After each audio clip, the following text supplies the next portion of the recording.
friends. How are you all doing? Today is Friday when I'm recording this, and I just finished teaching a self-care society class with Danica Breisha. It's honestly one of the best communities on the internet that I've ever found. So if you want to join Self-Care Society, I will leave an affiliate link down below where you can join and participate in their 30-minute self-care classes that they have Monday through Friday. It's an incredible community. All right. So that's part of why I'm so excited and happy today, because I got to talk to them all about growth and how it is safe to grow. And from that, I thought that this would be such a good topic after talking about growth today to talk about one of the things that gets in the way of you being able to grow. And it's this sneaky little thought that my clients tell me, my friends tell me. I have been guilty of thinking this thought before. And this sneaky little thought is, well, it's just so hard. Have you found yourself thinking this before? It's too hard to change. It's too hard to do something new. Or you may even have an awareness of, well, if I just did this, then I know that my life would be better. But it's just so hard. You know, it's hard. So I'm going to talk to you about the reasons why it's hard, how to fix it, and give you some little examples along the way. This first happened when I really recognized that I was falling into the trap of it's so hard about 6 months ago. And I had a fellow life coach actually call me up right after a mastermind I was on, because I was feeling like my business is so hard, taking care of my kids is hard, taking care of my body is hard. All of these things are so hard. And she called me up, and she's so sweet. Her name is Michelle Fournier. She's incredible. She told me, Shelby, why are you making it so hard? Why does it have to be so hard? And in the moment, it did not feel good that she told me that, but I could recognize that I was creating what was happening in my situation. That was what my awareness level was at that moment. And yes, it really did feel hard, and I felt defeated and deflated with whatever situations were happening. I can't even remember exactly what it was that was happening. But it started me on this path of deciding, how do I create ease in my body, in my life, with my business, with my children, with my relationships? Because, I mean, I've been in business with my life coaching business for about 2 years now. And isn't that amazing? I just like have to pinch myself that this is my profession and I get to do this. It's so amazing. I've been doing it for 2 years, so it's not that long, but it is a little bit. And so part of me healing my relationship with my body was doing things that got me out of my comfort zone to help to grow me, and having living into my purpose. In fact, when I was first diagnosed with kidney disease, that was the very first worry that came up for me. I thought I might not be able to live into my true life's potential and my life's purpose. And now I get to do that every day. And so like I said, I just pinched myself, but I'm correcting myself.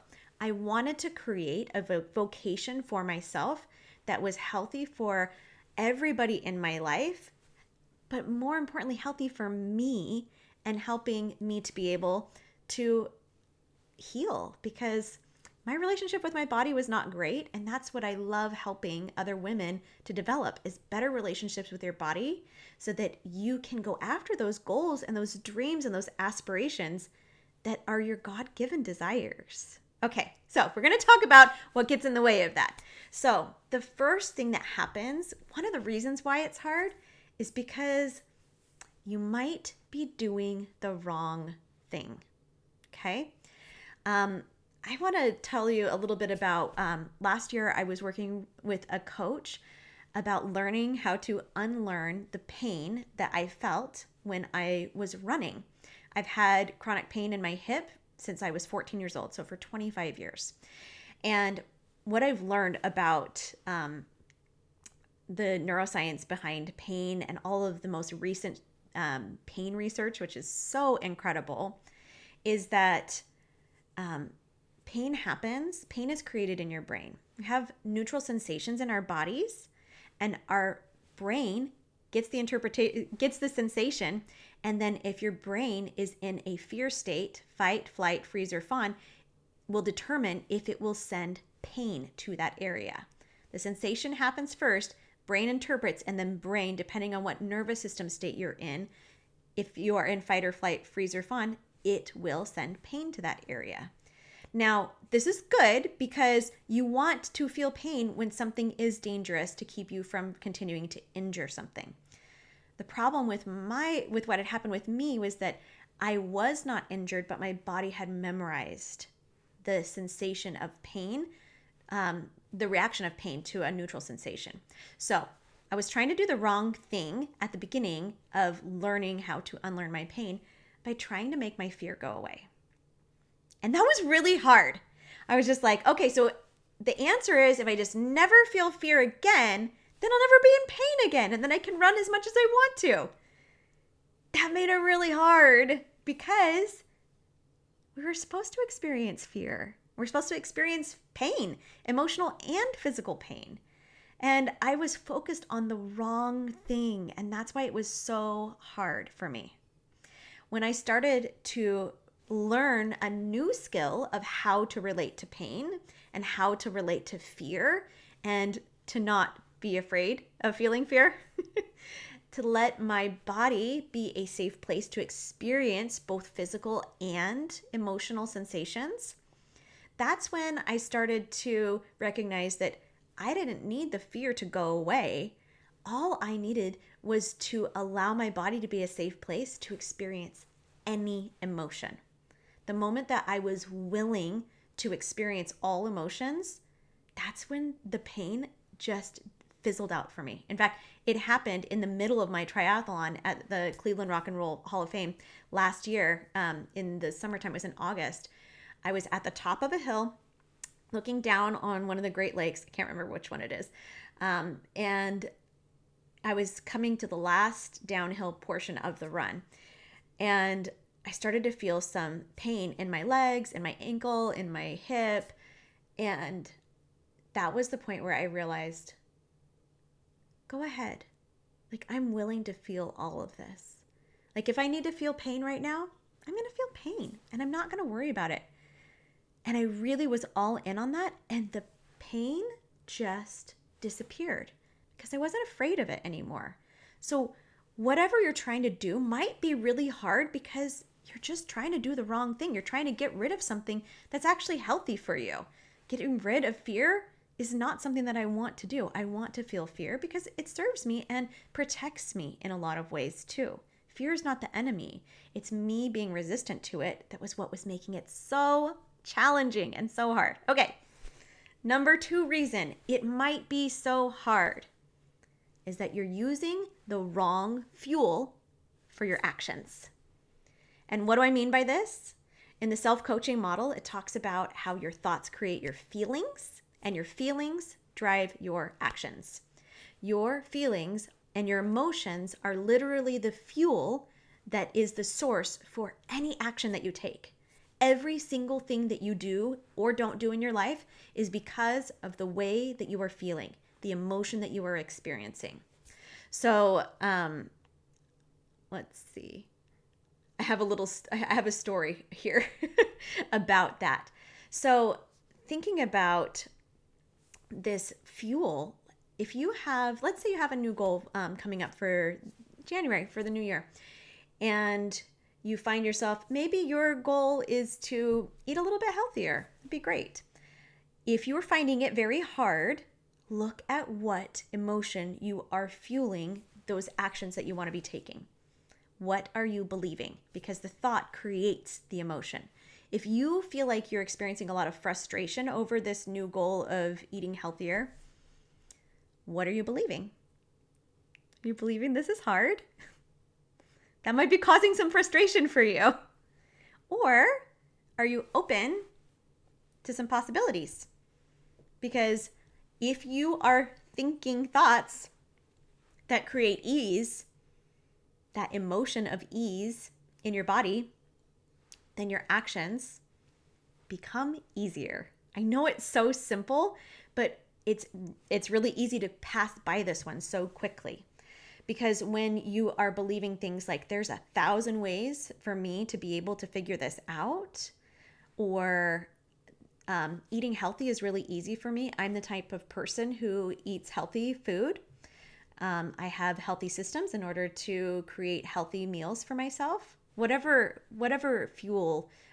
thoughts are realistic and believable for you, if that creates ease for you, you're going to see in your action line all of the ways that you can create really simple, easy ways to eat healthier. I'll give you an example for mine. I used to do a salad swap when we lived in Michigan, and it was so lovely because lunch was made 3 times a week, and I didn't really have to think about it except for when it was my time to make the salads. And so this year I asked a couple of friends. I said, hey, I used to do this. Do you want to do a salad swap? And I've had my girlfriends drop by lunch twice this week. So maybe it's really easy. But be onto yourself about what you're believing about the new thing that you want to add and incorporate into your life. Is what you're thinking causing frustration, or is what you're thinking causing you to have ease and possibilities and answers and opportunities? Okay. Number 3 reason why it might just be so hard is you don't believe it's possible. My story for this one goes back 5 years ago with my kidney transplant. I remember getting coached by my life coach, Jody Moore, and just telling her all of the odds that were stacked against me for getting a kidney transplant. I said that because of my pregnancies, I had so many antibodies built up. I told her, I was like, I'm 99% sensitized, meaning that I will reject 99% of the population's kidneys. It's a needle in a haystack to be able to find a match for me. And I remember her telling me, you don't need 100 kidneys. You need 1. Because in that moment, it felt so hard to me because I did not believe that it was possible for me to find somebody that would be a match for my kidney. And I was in total denial, thinking, I can just live like this forever. It's fine to be in kidney failure. It's not a big deal. Part of that is because I wasn't on dialysis yet, but I was really close to it. They were starting to talk about about doing a graft surgery for me. And as I recognized that Jody was right, I really was believing that it wasn't possible because of all of the things that people had told me. So if you think that there's something that you're trying to create or do or achieve, any of that, check yourself. Ask yourself, do I really think this is possible? Because if you don't think it's possible, let me tell you what's going to happen. You will try to do 1,000 different things and try to prove yourself right and be like, see, I did this and I did this and I did this and it was not possible. Do you want to be right about that? Okay. So let's talk about what we can do to solve this. How do we fix this? Okay. So I gave you the 3 things that get in the way and that make it hard. Number 1, you might be trying to do the wrong thing. Number 2, you're using a fuel that is not efficient for you. And number 3, you don't believe that the thing you're trying to do is actually possible. And you're trying to prove yourself right. Okay. So how to fix it? First one, check in with you about your why. Why do you want to do this new thing? Are you coming from a clean place? I'll give you an example. For my religious background, we talk a lot about having peace at your home and creating a beautiful, loving atmosphere. And I love that. I love that aspiration. I think it's great. And I think a lot of women that I coach want to have a lot of peace in their homes. But why are they doing it? And why are you doing it? Check where you're coming from. Are you doing it because that's what you're supposed to do? That's what other people expect of you? That's what a home's supposed to look like. It's supposed to be peaceful and everybody love each other and there's no fighting and everybody picks up.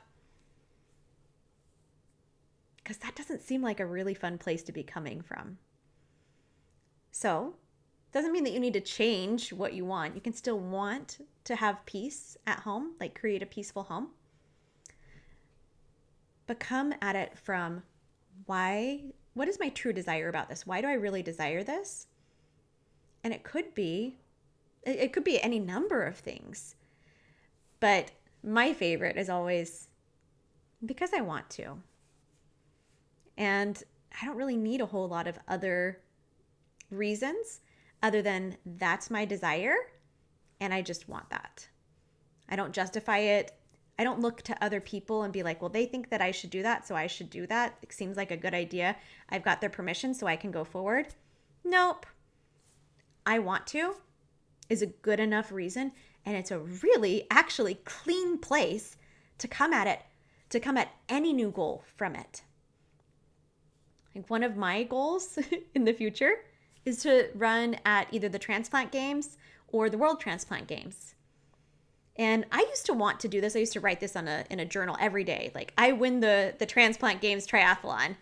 And I think that at that time I was writing that because I felt like I had something to prove. Something about my worth, which I keep showing my necklace. But my sister, if you're on the channel, you can see this. I have a gold bar necklace. And on it says, I am worthy.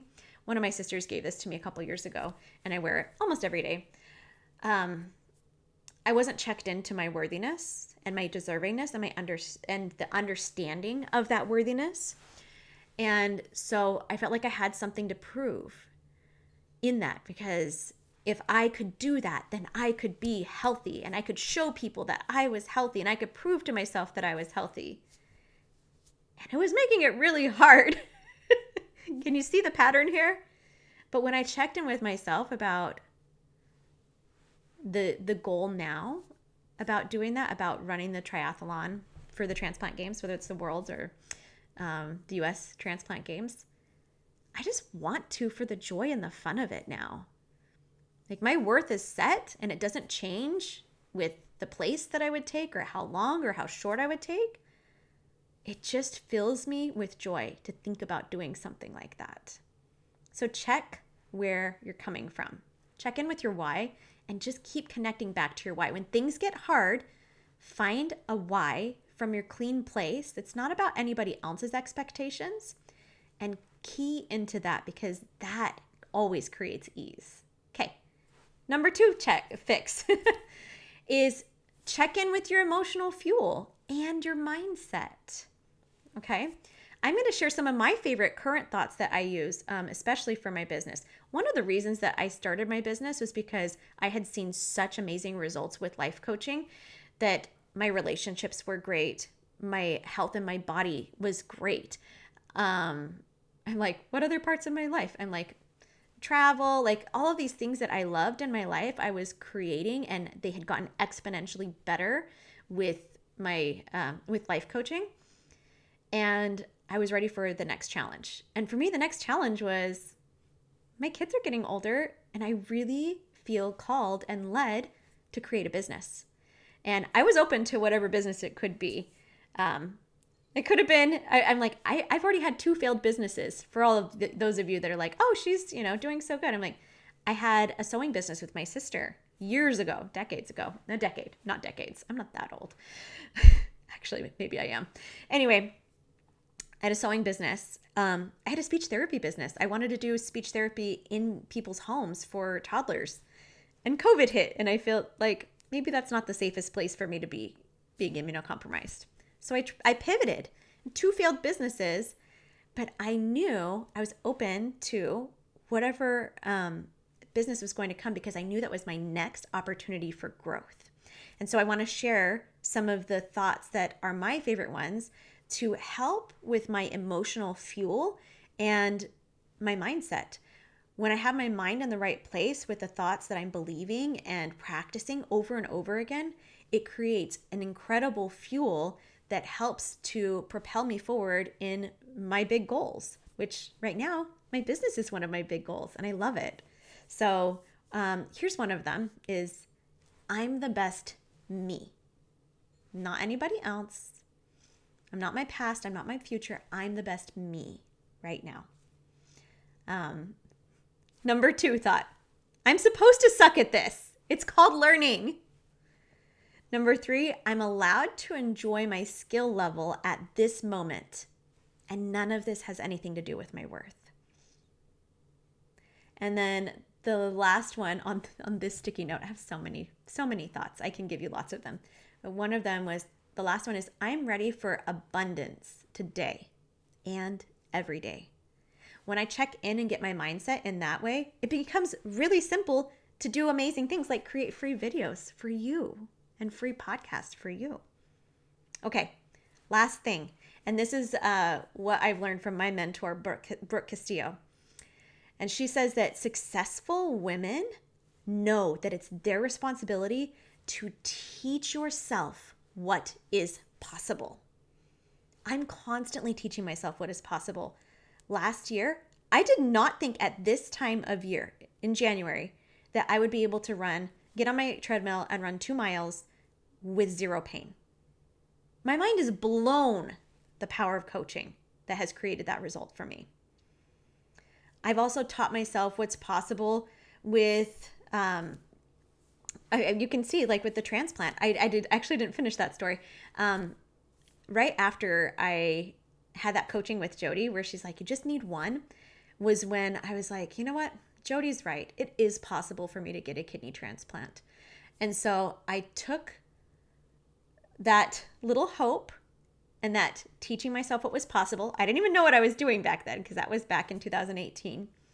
And I created a Facebook post and I started sharing and started actually asking people to get tested to be a donor for me, because I hadn't been willing to do that because I was too scared. Yes, fear plays a big part in all of this. It's hard, is feeling scared. And people started to share it, and some people stepped forward to get tested. But the really cool thing was that even though I'd been on the transplant list for years, within a couple of weeks of me deciding, okay, I'm ready to get tested, to ask for support for people to get tested, 2 weeks later, I got a phone call that a deceased donor had been identified for me. I was living in Michigan, and the donor was from California, and I'd gotten popped to the top of the list because I was so sensitized, because I was such a difficult match. And the doctors told me, they said, if you don't take this kidney, it might be another 10 years before we'd find you a match. And I didn't need 100 kidneys. I just needed one. And I just needed to teach myself that that was possible, that healing from that transplant was possible. And that's what I'm teaching myself all the time. I'm teaching myself what is possible for me in this business endeavor that still is, I've been in business for 2 years, but it's still new to me. I'm still feeling like I'm learning something new every single year. And I am blowing my own mind with my results. Like, it's so fun to live in this state of transformation of, okay, if I just decide that I want to do this and it's in line with my desires and it's in line with how I feel is in line with what God is wanting for me and what's good for other people and for myself, it's totally possible. I looked at my my planner, my passion planner from last year. I looked at all of the areas of my life where I had written down intentions for this upcoming year, for 2022. And as I looked at that, I was so disappointed in myself that I had not written more things, because almost every single one of those things that I had written down had come to fruition this year, or I had made progress on it. There was a handful of things that got moved over to 2023, but I was blown away. And for 2023, I was like, I got to write more stuff because I'm blowing my own mind with the things that I didn't know were possible, that I just decided I wanted. I wrote it down, I made an intention, and I worked towards those things, and I taught myself was possible. And that's the beauty of expansion and growth. It shows you over and over again what is possible. One of my favorite quotes that is what am I saying? It's like a mantra for me. It's a guiding affirmation for me this year. It comes from the Talmud, and I might butcher it a little bit, but it says, beside every blade of grass is an angel kneeling beside it, whispering, And that is my invitation to you. Take this year to grow. Take this year to let go of thinking this is too hard and I can't do this and change is so hard. Check in with yourself. What is your why? Why do you actually want this? Really look at your mindset. If you don't have a coach, I will be your coach. But you need somebody to be looking at what's going on in your brain so that you can be using the proper fuel to create the results that you want. And teach yourself what's possible. If you are unfamiliar with teaching yourself what's possible, I will teach you what is possible. I'll teach you how to dream about what's possible. It's one of my very favorite things that I do with my clients. All right, I hope that everybody has an incredible rest of your week. And don't forget, on Monday, I teach my energy creation class.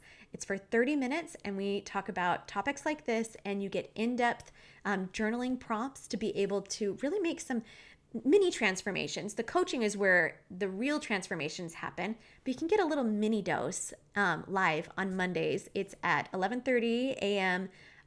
Eastern time. What does that make it? 8:30 a.m. Pacific time. All right, I'll see you later. Thank you, everybody. Bye-bye.